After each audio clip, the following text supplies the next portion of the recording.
வணக்கம் நண்பர்களே, story world சேனலுக்காக உங்களுடன் சத்யபிரியா ஜெயக்குமார். தன்னோட முயற்சியில் கொஞ்சமும் மனம் தளராத விக்ரமன் திரும்பவும் மரத்தில் ஏறி அதில் தொங்குற வேதாளத்தை பிடிச்சு கட்டி தோளில் சுமந்தபடி நடக்க ஆரம்பிச்சாரு.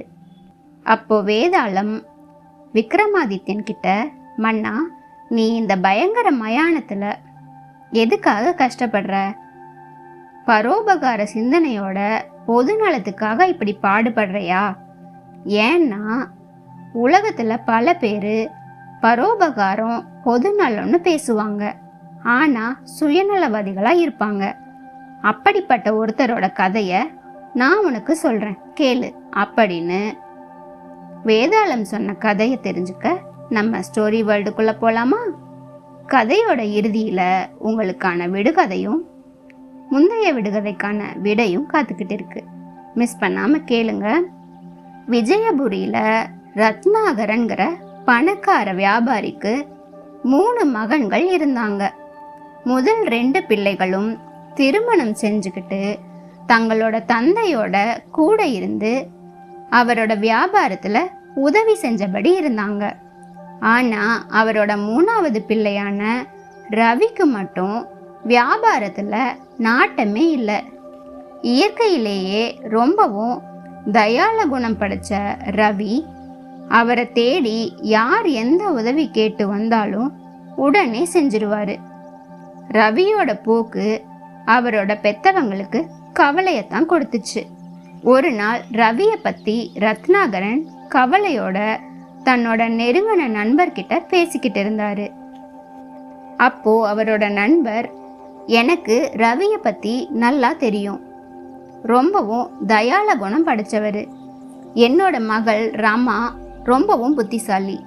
அவளை ரவிக்கு திருமணம் செஞ்சு கொடுத்தா ராமா கண்டிப்பாக ரவியை திருத்திடுவாங்க அப்படின்னு சொன்னார். நண்பரோட யோசனை சரின்னு படவும் ரத்னாகரனும் திருமணத்துக்கு சம்மதம் தெரிவித்தார். விரைவிலேயே ரவி ரமாவோட திருமணம் சிறப்பாக நடந்துச்சு.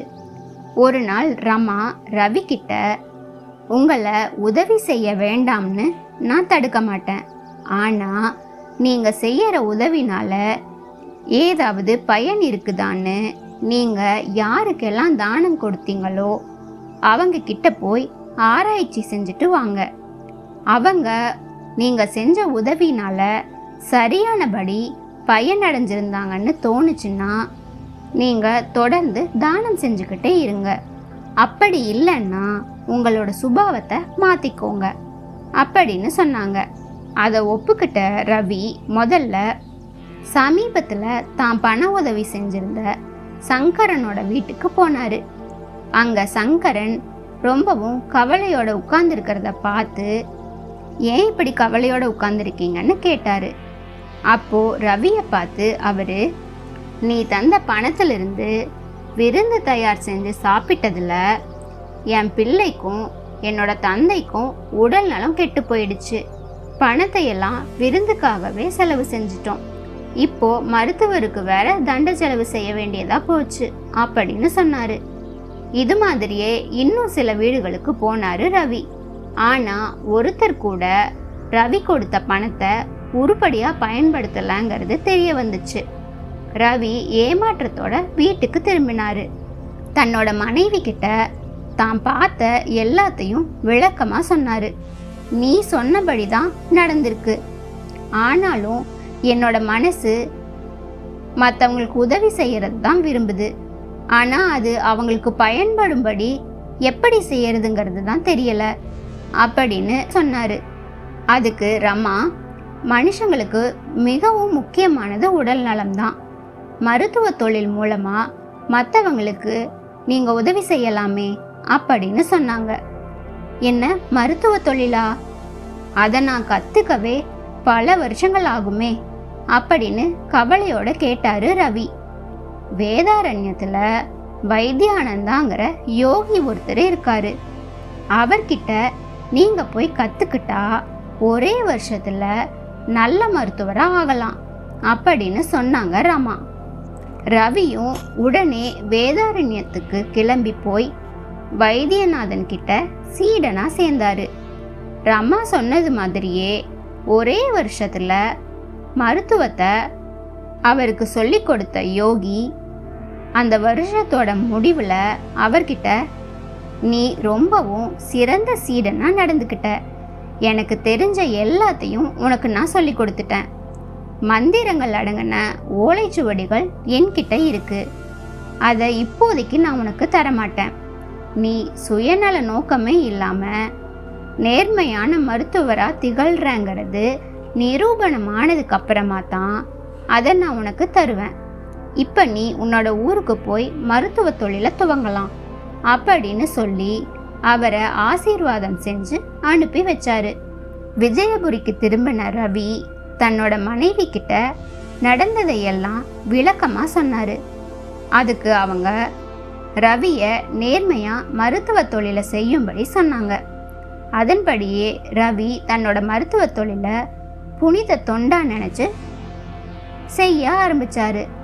ஒரு வருஷத்துக்கு அப்புறமா ஒரு நாள் சன்னியாசி ஒருத்தர் அவரோட வீட்டுக்கு வந்தாரு. வீட்டோட வரவேற்பறையத்தான் ரவி மருத்துவ சாலையா பயன்படுத்திக்கிட்டு இருந்தாரு. வாசல்லையே நின்னபடி சன்னியாசி உள்ள நடக்கிறத கவனிச்சுக்கிட்டு இருந்தாரு. ரவி ஒரு ஏழை நோயாளிய சோதிச்சுக்கிட்டு இருந்தப்போ தடபுடலா வந்து இறங்கின ஒரு பணக்கார ஆசாமி, வைத்தியரே, முதல்ல என்ன கவனியுங்க, எத்தனை பணம் வேணும்னாலும் தர்றேன் அப்படின்னு சொன்னாரு.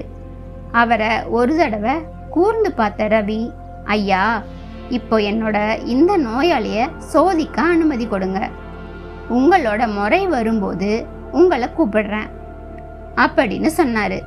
தற்செயலா வாசல்ல காத்துக்கிட்டு இருந்த சன்னியாசிய பார்த்த ரவி, சுவாமி, நீங்க சிகிச்சைக்காக வரலன்னு நினைக்கிறேன், நீங்க இன்னைக்கு எங்க வீட்டுல தான் விருந்து சாப்பிடணும் அப்படின்னு சொன்னாரு.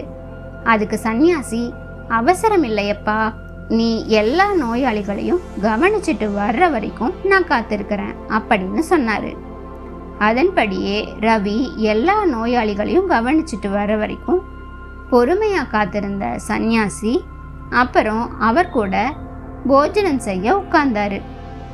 உண்டு முடிச்சதுக்கு அப்புறமா அவரு ரவிய பார்த்து, மகனே, நீ சிகிச்சை செய்யும் முறைய ஆரம்பத்திலிருந்து கூர்ந்து கவனிச்சேன், சுயநல நோக்கு கொஞ்சமும் இல்லாம நீ தொழில் புரிஞ்ச விதம் என்ன ரொம்பவும் கவர்ந்துருச்சு, மந்திரங்கள் அடங்கின ஓலைச்சுவடிகளை பயன்படுத்த தகுதியானவன் நீதான், உடனே நீ வேதாரண்யத்துக்கு போய் அந்த சுவடிகளை வாங்கிக்கோ அப்படின்னு சொன்னாரு.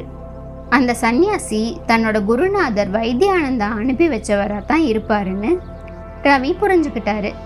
வேதாரண்யம் போறத பத்தி தன்னோட மனைவி கிட்ட கலந்தாலோசனை செஞ்சுட்டு வந்தாரு. வந்து சன்னியாசி கிட்ட, சுவாமி, என்ன தேடி தினமும் இங்க நோயாளிகள் வந்தபடியே இருக்காங்க, நான் இல்லாம போனேன்னா அவங்க ரொம்பவும் கஷ்டப்படுவாங்க, என்னைக்கு நோயாளிகள் யாருமே வரலையோ அந்த நாள் நான் வேதாரண்யத்துக்கு போறேன் அப்படின்னு ரவி சொல்லிட்டாரு. இதுக்கிடையில மன்னரோட தாயார் நோய்வாய்ப்பட அரண்மனையில இருந்து ஆட்கள் அவரை கூட்டிக்கிட்டு போக வந்தாங்க. அவங்க கிட்ட, நான் விஜயபுரியை விட்டு அரண்மனையில தங்கி மன்னரோட தாய்க்கு வைத்தியம் செஞ்சா என்னை நம்பி இருக்கிற நோயாளிகள் திண்டாடி போவாங்க, அதனால மன்னரோட தாயாரை இங்க அனுப்பி வைங்க, நான் அவங்கள என்னோட வீட்டில் வச்சு குணமாக்கி அனுப்புறேன்னு சொல்லி அவங்கள திருப்பி அனுப்பிட்டாரு.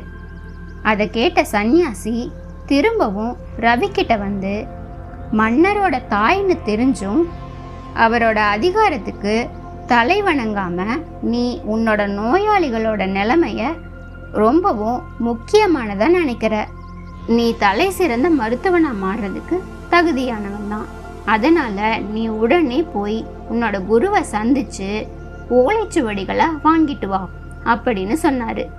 அப்பவும் ரவி மறுத்துட்டாரு. ரவியோட மனைவி ரமா நாலாவட்டத்திலையும் கவலைப்பட்டாங்க. நோயாளிகள் ரவியை தேடி வராத நாட்களே இல்லை.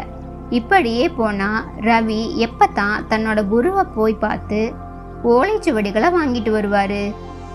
மந்திர சிகிச்சையையும் தன்னோட கணவன் கத்துக்கிட்டா இன்னும் பல நோயாளிகளை குணமடைய செய்யலான்னு தோணுச்சு.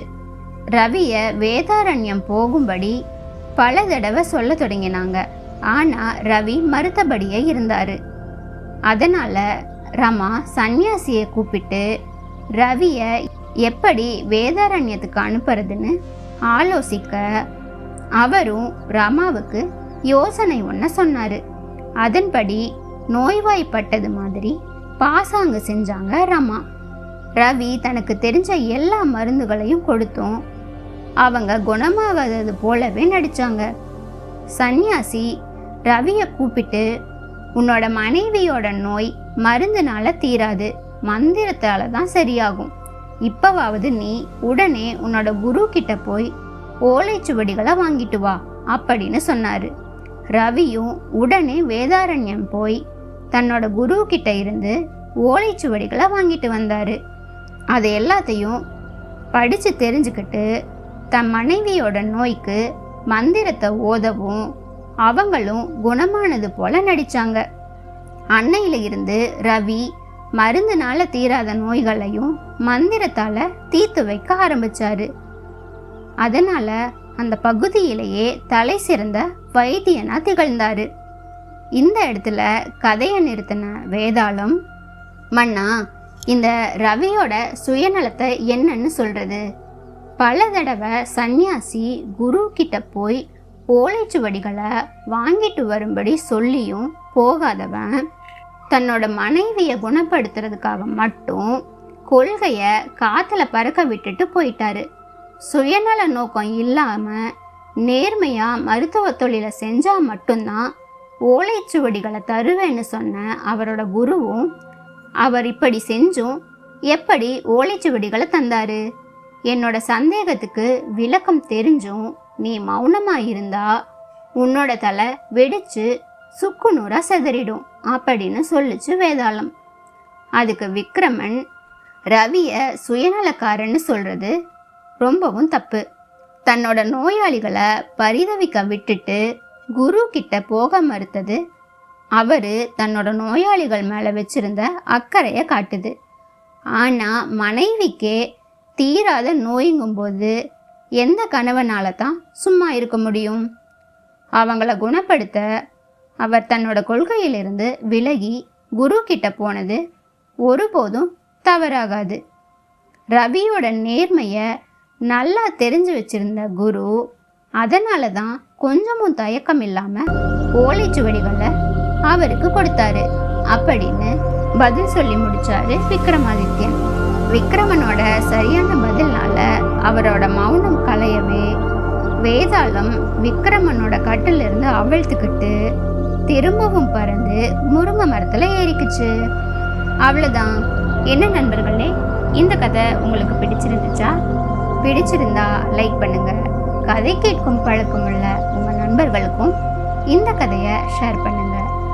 இன்னும் நம்ம சேனலை சப்ஸ்கிரைப் பண்ணாதவங்க அப்படியே சப்ஸ்கிரைபும் பண்ணிடுங்க. இப்ப விடுகதை பகுதிக்கு போலாமா?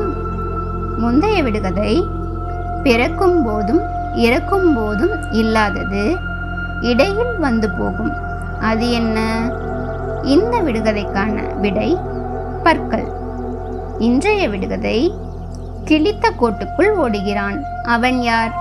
இந்த விடுகதைக்கான விடை உங்களுக்கு தெரியும்னா கமெண்ட் செக்ஷன்ல பதிவிடுங்க. தெரியாதவங்க அடுத்த கதை வரை காத்திருங்க.